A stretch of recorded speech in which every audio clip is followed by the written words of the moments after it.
Good evening, everyone. So lovely of you to come out tonight. My name is Indra Mungal. I work in the education department here at the museum, and I want to say happy Lunar New Year of the Tiger, happy Black History Month, and it is a somber anniversary also. I keep that in mind. I walk with that. Executive Order 9066.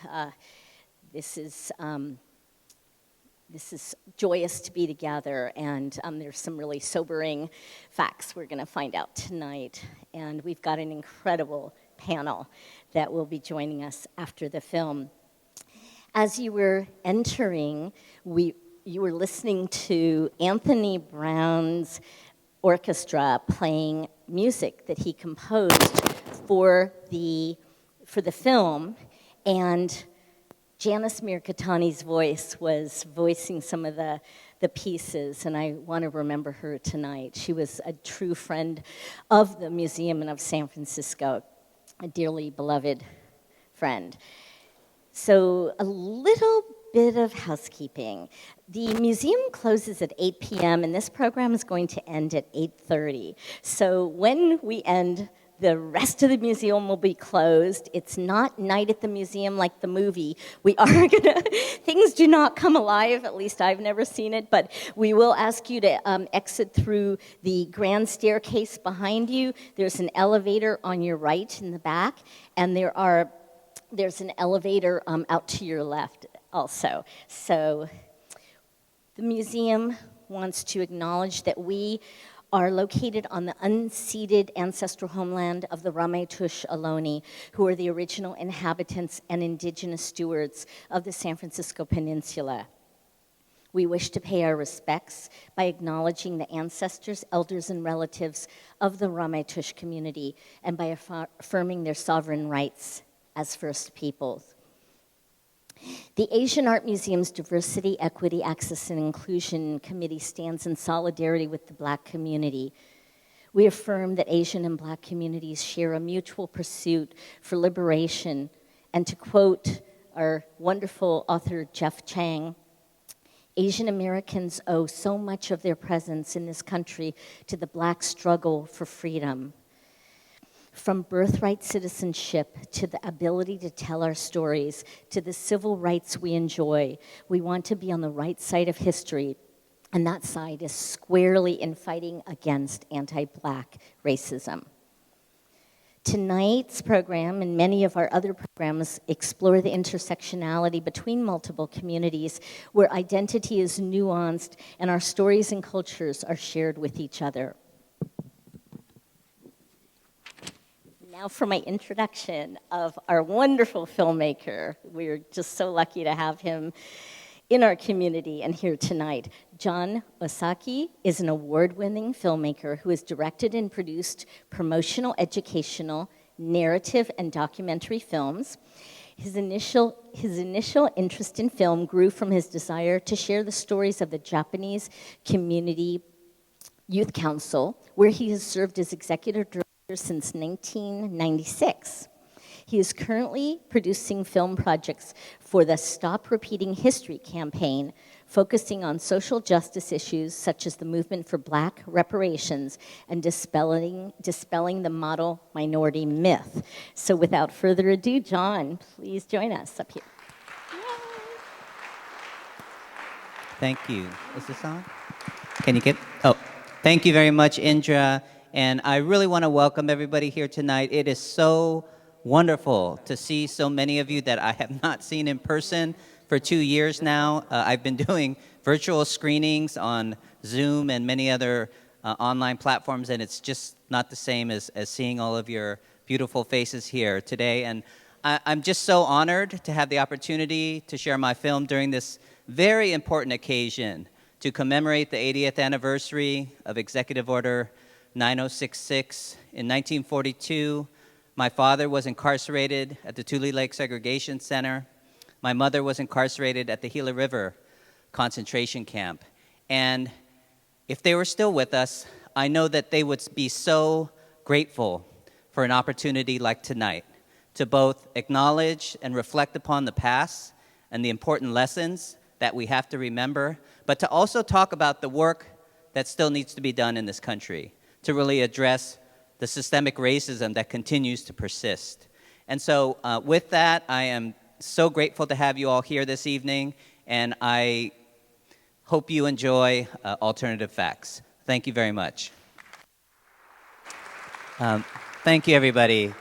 Thank you so very much. It gives me great pleasure right now to introduce a moderator for our post-screening panel. She is a Bay Area, I call her a Bay Area media icon because the label really fits. She's an award-winning journalist at KPIX for many, many years. I was just sharing with her that I have footage of her covering the Korematsu cases back in 1983. But please welcome our moderator for this evening, Miss Wendy Tokuda.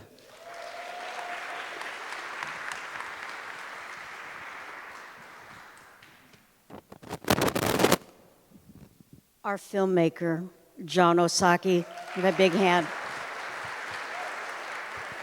John's about to take this film on a national tour all over the country. Yeah, that's what national means. I guess that was a little redundant. You know, in his spare time, he's the executive director of the Japanese Community Youth Center, which blows me away. I said, that's my day job. When did you edit this film? But anyway, he's a man of many talents, has done a lot of film editing for the JA community here. Sheryl Davis, come on up here. Don Tamaki, why don't you come up here as well? Sheryl Davis, who is stepping up here right now as the executive director of the San Francisco Human Rights Commission.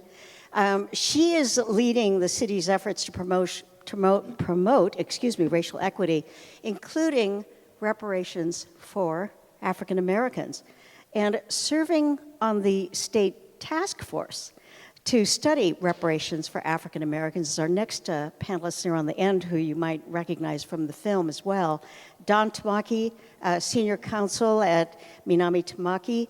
He was, as you saw in the film, one of the lead attorneys in the Korematsu case, the Korematsu case. He is also one of the founders of Stop Repeating History, to educate the public about fighting hate, the need to fight hate. So we have a really distinguished panel here, and I'm going to sit down and enjoy myself. I'm going to ask some questions here. We're going to have a little discussion, and then I'm going to open it up to questions from the audience as well. I think, Jon, you touched on it in the film. You more than touched on it, but if I can ask all of the panelists, what is the relevancy of the incarceration and the whole experience during World War II to what you see happening in the country today? And I'm just going to, you guys just jump in whenever you want. You got your mics there. Sure, you got yours. Don, you got to pick yours up. Jon, you want to kick it off?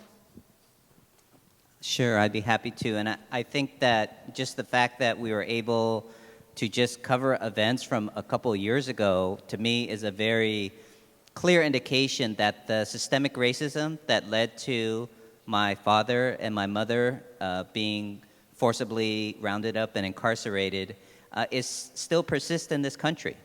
And I think that there are still, unfortunately, so many parallels between the political agendas that people create in this country, about the narratives that are created about marginalized communities.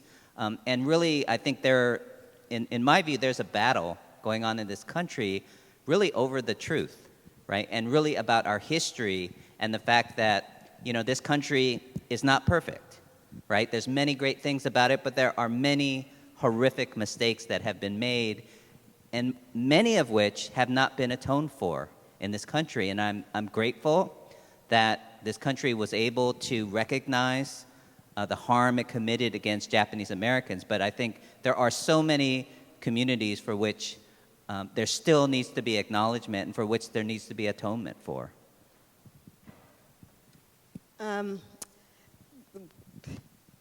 Watching the film, I think, was mind-blowing and eye-opening in so many different ways. when you think about and you talk about the language that is used when we're looking at incarceration, and as we talk about that language today and what that means and who deserves to be incarcerated and what they're being incarcerated for and how we build that out. But even more, just to your point, Jon, about the facts, right, and what is the truth, and how we have to just pull back the layers and understand the narrative and understand the perception or the perspective of who's telling the story and how it becomes justified. And I think that that is the challenge, because so often someone comes to us and they tell us something and we take it as fact, and it's based on their interpretation of the facts. And that if we don't unpack, and I think just the idea that it took someone literally spending years going through the archives, and I thought about him going in, like, how did they even find... Chance. Right? Chance. That the ability to undo the harm and the wrong was all just because somebody didn't burn the 10th copy and because somebody found it and had it and didn't know what they had. But even beyond that, these pieces they thought were gone, were in a box that was mislabeled, that I'm just grateful that somebody even went to look for the mislabeled box. And I think that we have to begin to really understand that so much of it is chance, but it's chance based on people being inquisitive and pushing and challenging. And I think that that's why, I marvel at the work that Don has done over the years, because somebody has to be willing to push the envelope and challenge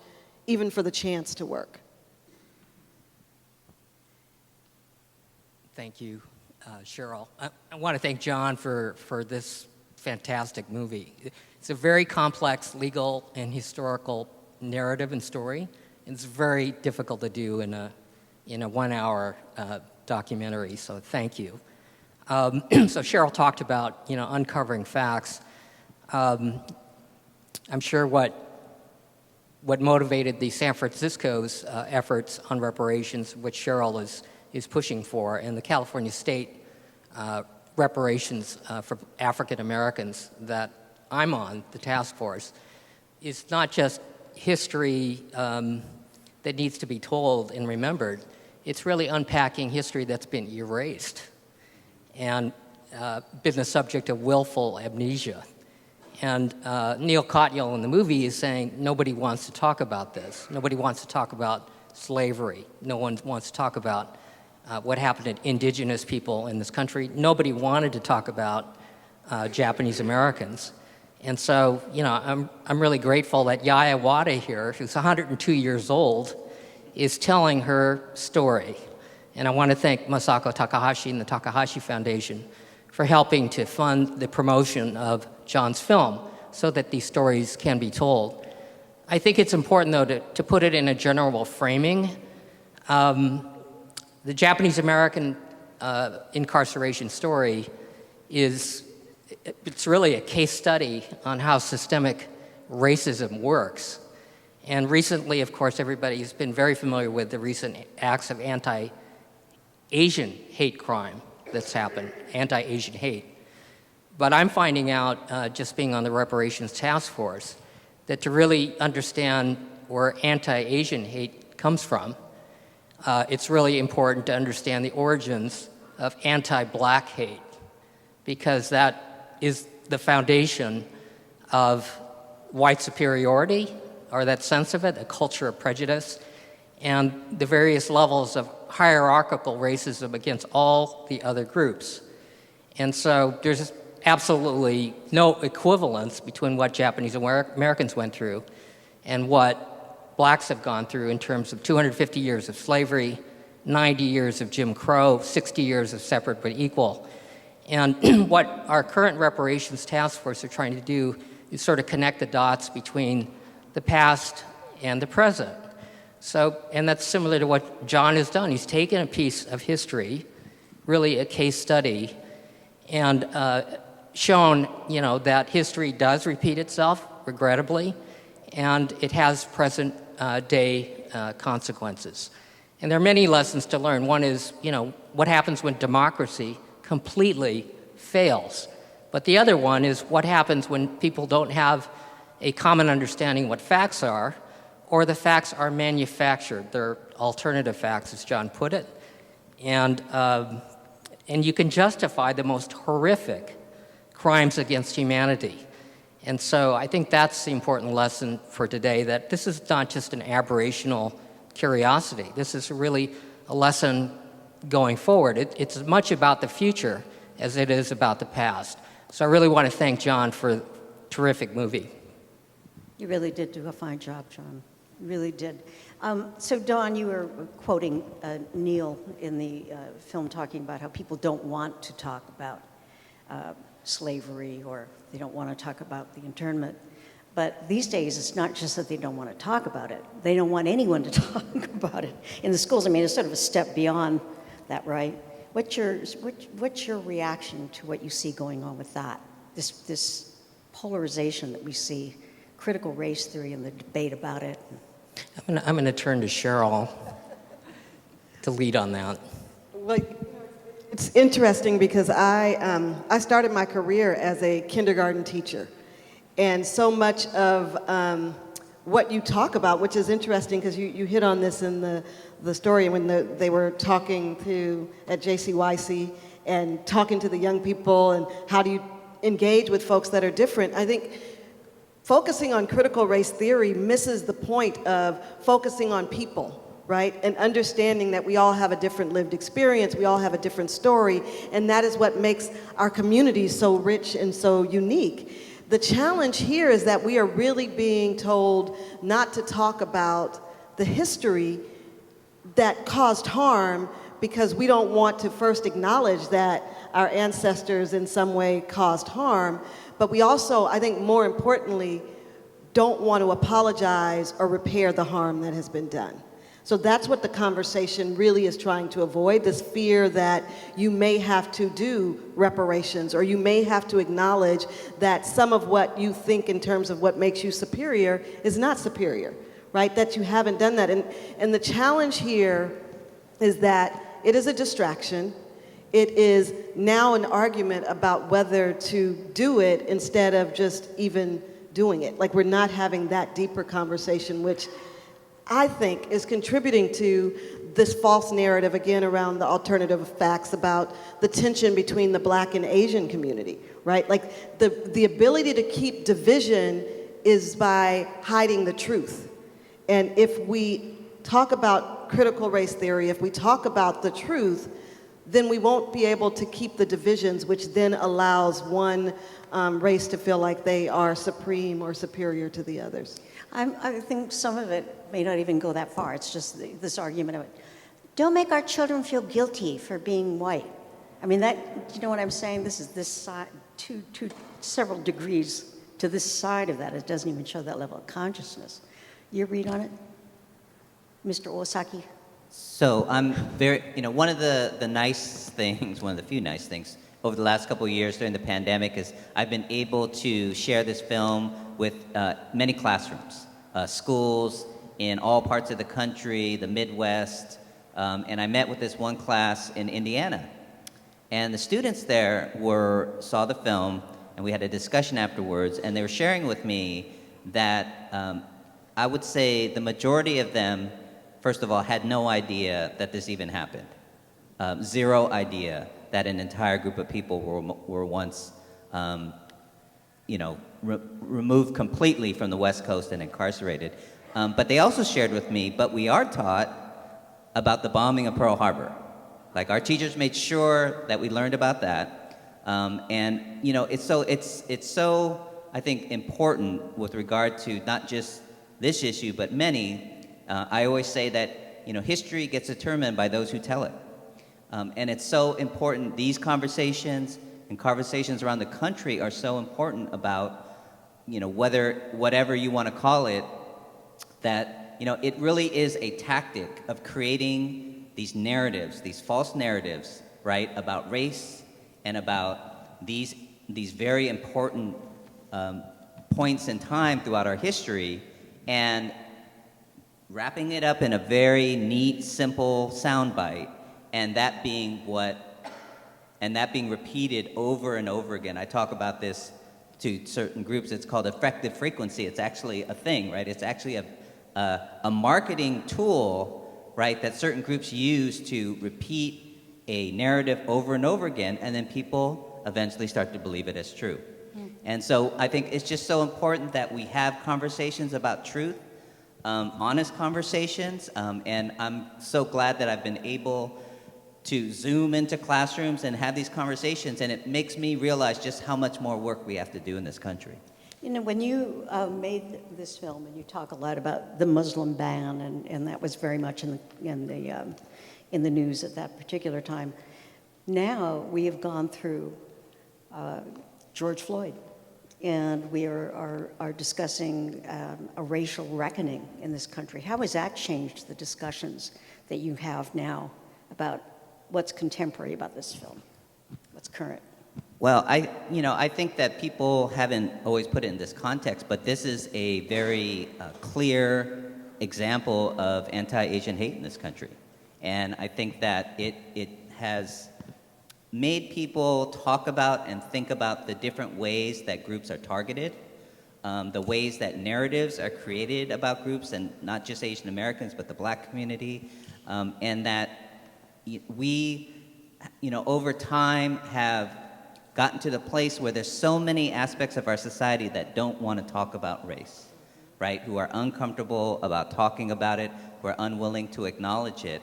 And so we're in this place right now where there's this explosion of people saying, we want to talk about it, right? We want to confront the ways in which this country has oppressed groups of people. And so I think this has been very helpful in opening the door to those conversations, and most importantly, understanding that, again, the systemic racism that led to Japanese Americans being incarcerated, that's just one example, to Don's point, and it has affected many communities in different ways. And I think that's how I'm approaching the conversation now, and I think it's helpful to Sheryl's point, in making sure that our communities are not allowed to be pitted against each other, because that is what, many who embrace white supremacist ideals in this country want to count on, is communities of color being divided. And I think I'm hopeful that we can continue to have this dialogue where we're talking about how we work and build power together in addressing these issues. Well, let me ask all three of you, do you feel like we are addressing these things now with the country as polarized as we are? I mean, we're having this conversation here, but hey, this is San Francisco, right? I mean, come on, we're in the blue bubble. So, Don, you go around, they have had to go around the country a lot with stop repeating history, don't repeat history.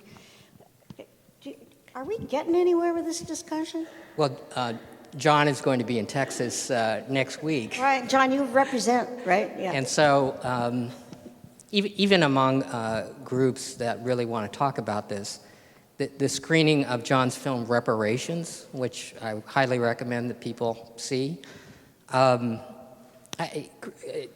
associations had trouble with it. And finally it's going to happen, but it's like the R word, you don't say the word reparations. And it's just, the extent to which this stuff has been so buried. You all know now, we all know that the Tulsa massacre in Oklahoma happened over 100 years ago. But to the extent it is current day news, that people are just finding out about it, being covered in the New York Times, in the Washington Post, on national news, is just a testament to the extent that these kind of things have been erased. And what we're uncovering with the task force, we're going to be issuing a report in June of 2022 that literally, we're not talking about one Tulsa, we're talking about lots of Tulsas that simply, and that research has been uncovered within the last, I'd say, 2-3 years. And so the extent of the denial and the invention of mythology to sort of justify this, and some of it we're seeing played out in the disputes over monuments, Confederate monuments, which is sort of creating a reality that never existed. But a glorification of what was when you rip off the veneer of it, just, theft. It was a culture of theft, whether it was bodies, wages, property, all of these things. But as we look at that and that dehumanization process and how it infected everything from every aspect of society right through the courts, you could see how logical and how easy it was for Japanese Americans when the cannon was turned against us for all of these, that thread of American culture. And I'm not suggesting at all that everything's all bad, but there's a pathology that just recurs over and over again. And it's deeply rooted in the very beginnings of the country. And so I think as far as the racial reckoning is concerned, that's a slogan that after May 26, 2020, when George Floyd was murdered, the largest protest in American history, and people were calling for a racial reckoning. What does that mean? And I think what San Francisco is saying, what the State of California Reparations Task Force is saying, first we have to start with truth. To your point about critical race theory, we have to unpack these things that actually happened. And I thought I knew something about American history, but I got to tell you, it's really been an eye-opener. And so I think one step in the cure is to getting the information out there. And I'm proud of the fact that San Francisco's is one of the cities leading that effort. And the state of California is the only state so far that has put real resources behind sort of unpacking this truth. So I think that's part of what a racial reckoning means. Otherwise, it's pretty much an empty slogan. I would say just in terms of like building on what you're saying there is that when we talk about the progress is in the conversations that we're having, right? It is in the uprising. It is in the kind of mainstreaming of the idea of allyship in a way that we haven't talked about before, right? Like coming out of our silos, coming out of our communities. Jon, you've heard me say this before. I feel like the Fillmore Western Edition, seeing Jeff and Sandy there, really represents what we're seeing being more commonplace, where during the time of the internment camps and the challenges that were happening here in San Francisco, the Fillmore Western Edition saw the Japanese and the African American communities working together, right? And supporting each other, and that maintained through the civil rights movement. Still to this day, I know that, Sandy and Steve Nakajo and Arnold Townsend and Jeff and Reverend Brown and all those folks, there's a camaraderie about like our liberation is connected, right? And so the conversations that we have, the ability to have films like this, the ability for people to speak up and not be afraid to speak up, I think that's the change. I do believe that that's the progress. I had the opportunity on several occasions to sit and talk with Congressman John Lewis before he passed, and he would always say, folks would come to him and say, how can you stand it? It's all the same. Nothing's better than it used to be. And he's like, believe me, right? We have a lot to do. There's a lot. He said, but things are not the same as they were. Right? When Bloody Sunday happened and when he was marching and when he was sitting at lunch counters, he's like, things definitely are not as good as they should be, but they are not as bad as they were. And so let's accept that progress and the fact that we are actually locking arms with each other and walking in spaces and places and not afraid to do that, that's progress. Yeah, I think that there's no argument there's been progress. I mean, look at the job you sit in currently, right? Look at the fact that the four of us are sitting up here having had doing the kind of work that we've done. We had an African-American president. But at the same time, our country is more polarized now than it has been in many, many years. And that's why, and again, we are having this discussion about you in the Western Edition and Jeff and Sandy and the all of this progress that's made here. We're having this discussion in the blue bubble. So what I'm asking... But I would say that yes, I don't know that we're more polarized as much as it's more publicized, right? I think that a lot of the things that we used to do in our kitchens and in our neighborhoods now plays out on a and you know, we talk about the Trump presidency made people more bold to say and do things that they probably were saying and doing anyway, but now they just do it publicly. Well, that's true. Okay, so they were saying it in their kitchens. But, but the fact that they are saying it out there, and that, did you ever think you would live to see the day? Well, maybe. To see people carry Nazi flags in a street in America? I mean, I didn't, you know? So, yeah, they were saying it in the kitchens, but can't they go back in the kitchen and say I mean, is this not a step backwards when people can go out and say it wherever they want and carry a Nazi flag on a street in America? We got a problem, you know? We're having this conversation. This is the question I'm asking you all, is how do we get, we can have this conversation here in this room. How do we get a real, now there's going to be a portion of the population that's not going to change, you know, that's going to keep having the conversations in the kitchen. But some of them, their kids are coming out to the front room, or their nephews and nieces, you know, and we want to have a wider conversation with them. How have you all found, what effective ways have there been to open up those larger conversations with larger audiences? Well, I'll just share, I think that, you know, I and Don and Sheryl have made a very concerted effort to promote conversations that are not just Asian Americans talking about Asian American issues to other Asian Americans, but that we have opportunities for visual, times where we can talk together about very difficult sometimes but important issues. And I think that, and I just need to say that point out, because I think it's so important, that we have to acknowledge that groups are treated differently in this country. And I just need to say that because, you know, one of the things I think for us moving forward to understand is that a year after the 1988 Civil Liberties Act was passed, Congressman John Conyers, a black congressman from Michigan, introduced H.R. 40, which was to create a commission and hold hearings on the harm committed against the black community, not only during slavery, but for all forms of systemic racism that have been committed against the black community. And in 1989, he could not get a single co-sponsor.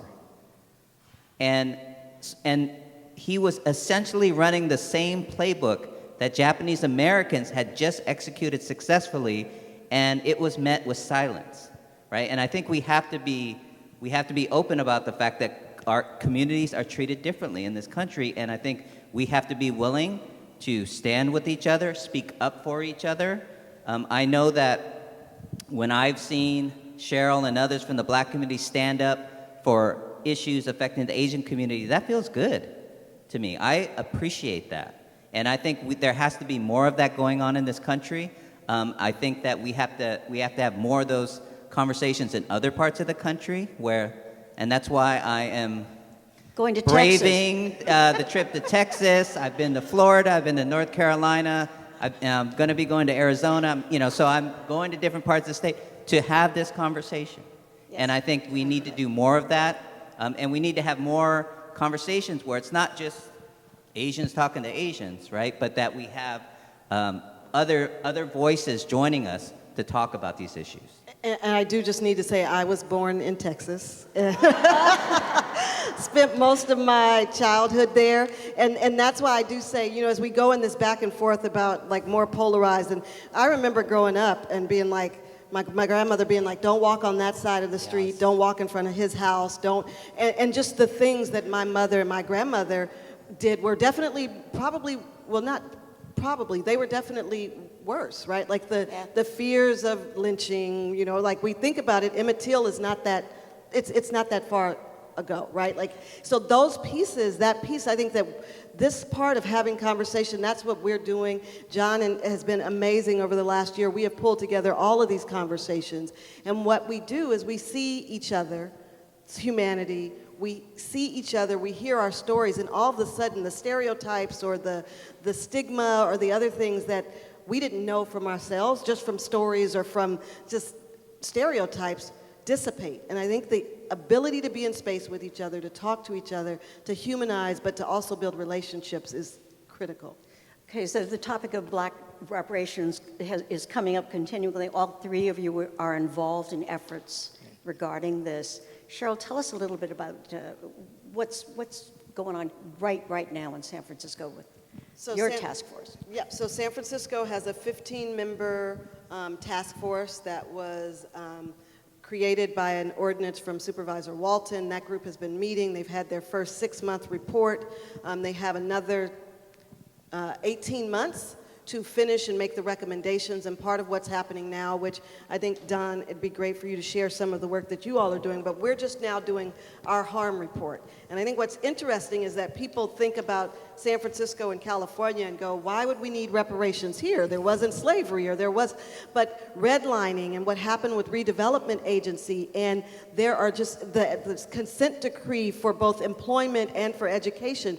There are so many documented times that the city and the government and the state has really worked to cause harm to Black folks. And so the first part is this harm report, which I think the state is doing an amazing job on. Yeah, if audience members, if you're asking Wendy what audience members can do to spread the conversation. So in June of 2022, part one of what the task force is charged to do, which was to compile and synthesize 400 years of racial oppression, right from the very beginning, transatlantic slaves trade through Civil War, Reconstruction, Jim Crow, separate but equal, redlining, urban renewal, freeways, restrictive covenants, everything that basically created what was amounted to a planned, segregated society, and tracing that to California. And you're right, I mean, people think California didn't enter into a slave state, but we're finding, and this report reveals, that California was plenty complicit with slavery, including passing laws that would return runaway slaves back to the South, passing laws, and this affected Asian Americans as well, disqualifying Blacks and Asians from testifying against whites in litigation and trials. You can imagine what that means if crimes could be committed with impunity because Blacks and Chinese Americans were not allowed to testify. Redlining, I mean, every impoverished community in the Bay Area, if you look back in the redlining maps and the denial of loans, there they are. And then urban renewal, I mean, they were brazenly basically stated in the documents of the cities, in not just San Francisco, but Los Angeles and throughout the country, that the undesirable elements would be excluded, meaning people of color, in particular Blacks. And so to really understand sort of this culture of prejudice and how it's impacted everybody else, and I'm not just talking about Asian Americans, I would say, you know, it's the same for Jews, it's the same for, of course, Latinx and others, is to really sort of unpack what's happened to African Americans. And so this report's coming out. It has 12 sections covering housing, education, criminal justice, health, arts and entertainment, literally every major segment which is impacted by systems of prejudice. And that report can be broken out, and I'm hoping that people will take bits and pieces of it, create art with it, do films with it, do curriculum with it, do your own teach-ins with it, and universities and religious and faith organizations have to confront this too. I mean, we're unpacking things like the medical experimentations using Blacks as guinea pigs, both alive and dead, and then throwing their bodies in a well. And those remains are being uncovered now, or the Catholic Church, and the foundations of Georgetown University. And there's so many institutions, north and south, that benefited from the institution of slavery. I mean, at one time, basically, 60% of the economy of the United States was a slave economy. And there are other things that, I simply was not aware of. Following, my father served in the war, and then he was able to get a GI loan, which federally insured, guaranteed, which allowed him to purchase a property in Oakland. And those funds were administered by the states. So if the states were Jim Crow, those loans, or even if they weren't, those loans weren't going to go to black veterans. And looking at the data, 98% of those loans went to whites. I mean, one of the greatest transfers of wealth in American history cut out an entire group of people. Social Security is another one, in which whole populations were simply excluded because they didn't want to cover agricultural workers and domestics. So post-slavery, that's what black folks did. So there's so much of that is known by scholars, not known by the general public. And even the stuff, even among scholars, the newer stuff is not even known by the experts. So I think if ordinary people can look at that, digest that, talk about it, and then it becomes sort of understandable about the racial wealth gap. The percentage of black-owned homes is the same today as it was in the 1960s. And it's widening. It's widening. And so without some sort of intervention, I mean, I totally agree with you, Wendy. We're up here in large part because of the Civil Rights Act of 1964. But without some serious intervention of these harms that have created our present-day situation, they're not going to be fixed. So I'm curious, working on this, and we should distinguish here that Sheryl works on the San Francisco task force looking into reparations. Don serves on a statewide task force looking into it.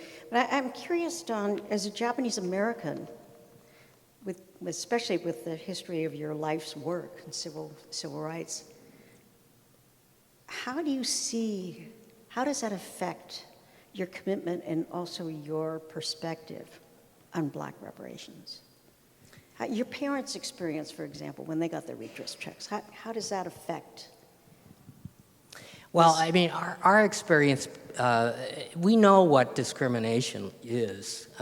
In the Jon's film, so I said that my parents were able to buy a home in Oakland, and then the real estate agent who sold them the home got fired, and then the neighbors came over and demanded that they move out. And so this is early 1950s, and so we know what discrimination is. We have a taste of it, but what's happened to African Americans is so exponentially, it's not comparable in terms of the deprivations, the denial, and the loss of the opportunities. And so because we know that, I think I think the Black Civil Rights Movement opened the door for all of us, and we walked through it. Yes. So I think it's really our turn to acknowledge that. And for Asian Americans, 1965, Immigration Reform Act changed the racist quota system. Normally, lots of immigrants came in, Asian Americans among them. And it was based upon means and also education. And so without that, the very presence here, Asian Americans in America, is due to a civil rights action in the 1960s. So that's something that we need to educate our own community about and why there is a debt that we need to pay. Indra, I think you want to open it up to audience questions. Yes, now it is. I think we only have time for a couple questions. I could listen to you all night. So Raise your hand in the audience if you have a question. Yes, please.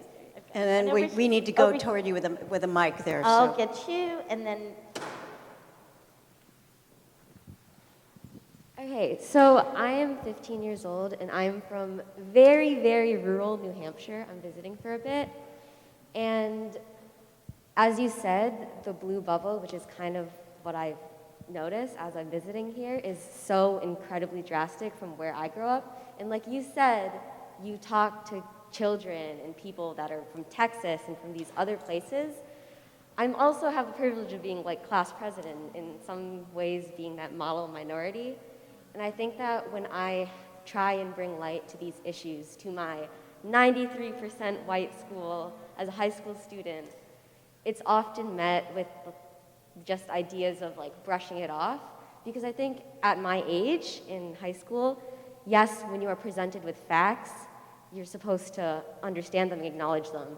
But a large thing that happens a lot is people just treat them as, why are you telling me this? This isn't my problem. So I was just wondering, how do kids react once you go to these places that are not in this blue bubble, like you said?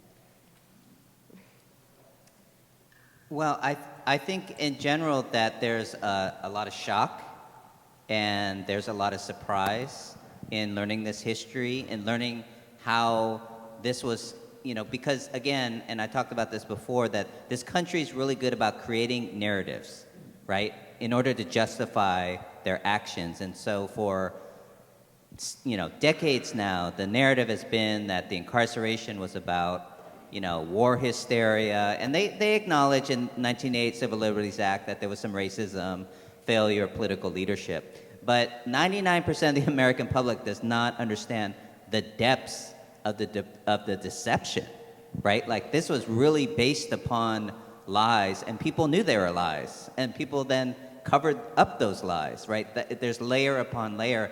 So I think understanding, I do think people or young people have a genuine interest in understanding that, wow, this really did happen in America, and I don't know about it. And that in and of itself, I think, has been a source of, interest for a lot of young people. But I think she's also saying that they tend to, she's one of the only people of color, and they look at her and go, oh, the model minority, oh, what's your problem? And you're doing, one of the things you're working on has to do with a model minority. What is your advice to help her communicate the situation, or what Japanese Americans went through, to people who look at us and go, oh, well, what's your problem? I think with any message, it's about reaching out and finding people who have a similar perspective on things, and building your critical mass of folks who want to talk about these things, who feel that they are important, and who are willing to speak out around them. And I want to just take a really quick second and talk about Aiko Hertzik Yoshinaga, because I think she's such an incredible, that was actually the highlight of doing this film, was meeting her. And, she was not a trained researcher, right? She had no expertise or background on it. She was just somebody who had the will to find the truth. And that's it. And she ended up changing history.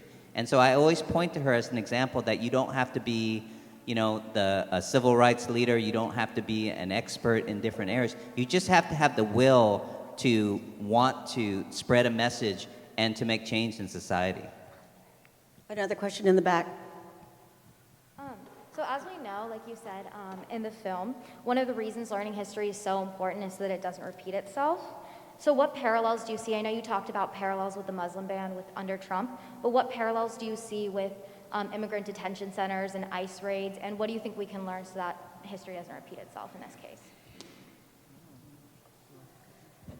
Well, there's so many sub-themes in the movie, but certainly one of them is the definition of who is an American, and what it means to be an American. And the Japanese American experience among Muslim Americans, among many, many immigrant groups, are not defined as real Americans. And that was most pronounced under the Trump administration. And the worst manifestations of that, somebody mentioned, I think, Wendy, you, the Charlottesville Nazi marches, and certainly January 6th of 2021. And so we do have to that's one of the core things we're facing is redefining, what it means to be an American and what is that about. And again, I think it goes back to sort of unpacking historically what has happened. So hopefully that answers your question. Well, I think the other point here is the scapegoating of groups that are not considered American. So in the case, a lot of Islamophobia erupted after 9/11. The stuff at the border happening during the Trump administration and concerns about employment.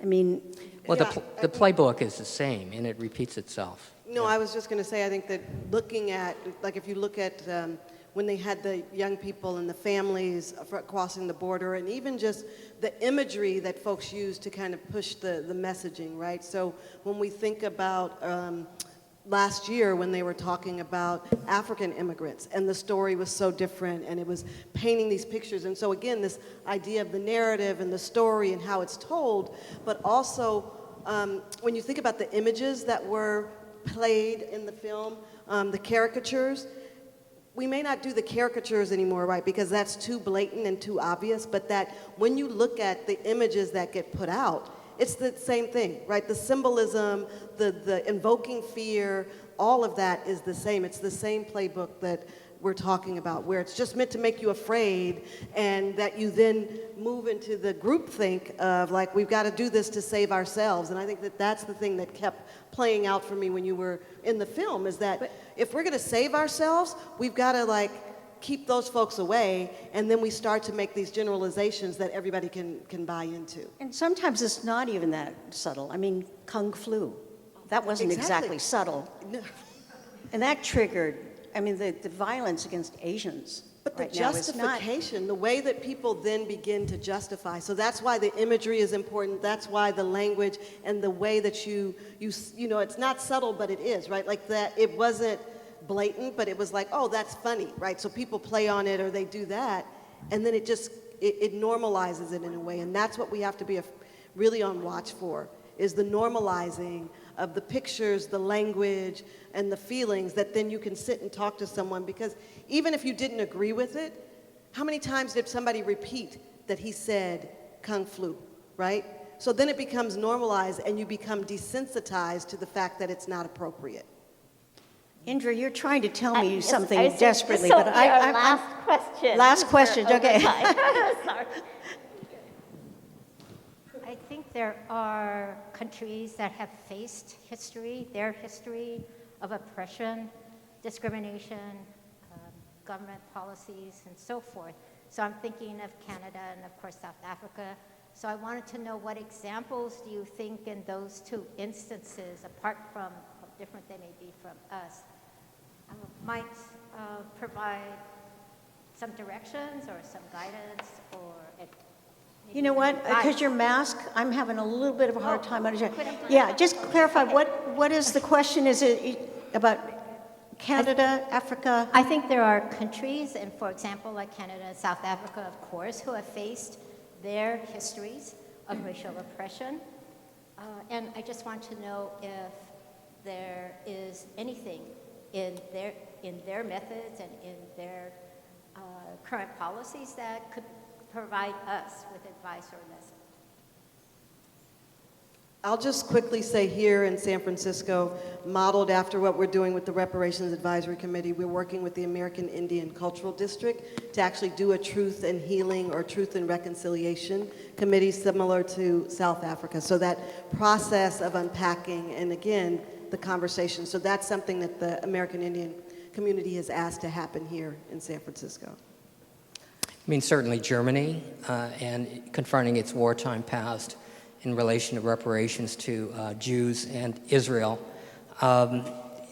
is something that people are looking at. The South Africa Truth and Reconciliation is on the one hand praised and on the other hand criticized, because true compensation was really did not happen. Even with the Japanese American, it's called reparations. It went to survivors who were alive when the bill passed, $20,000 per each. It separated 5,000 or more Peruvian Japanese from that. But I would have to say it's probably more in the nature of atonement rather than reparations. But nevertheless, it was very, very important for those things to happen. So, and then overlay on that is what's politically possible and acceptable in a society. And I gotta say, I have no idea where the California Task Force is going to go. I mean, so much of true reparations has to be done on the federal level, which bears primary responsibility for what's happened by sanctioning and supporting the whole system. But California had its role, and most specifically in redlining and other things. I mean, how many among us knew that Culver City was a sundown town? There's lots of those examples. I mean, we talk about Charlottesville and neo-Nazis, but Los Angeles, the Ku Klux Klan membership in Los Angeles, in Oakland, and in Berkeley was in the thousands, in the 20s. So how we unpack all those things is going to be very challenging, but I know that there's reparations sort of interest in about 24 cities across the United States, and they're asking the very question you are. And what can we learn from other movements in other places? I think our time is up, but I want to thank our panelists and thank all of you for coming and sharing Jon Osaki's wonderful film. And Jon, really great job. Another big hand for our panel and for Jon.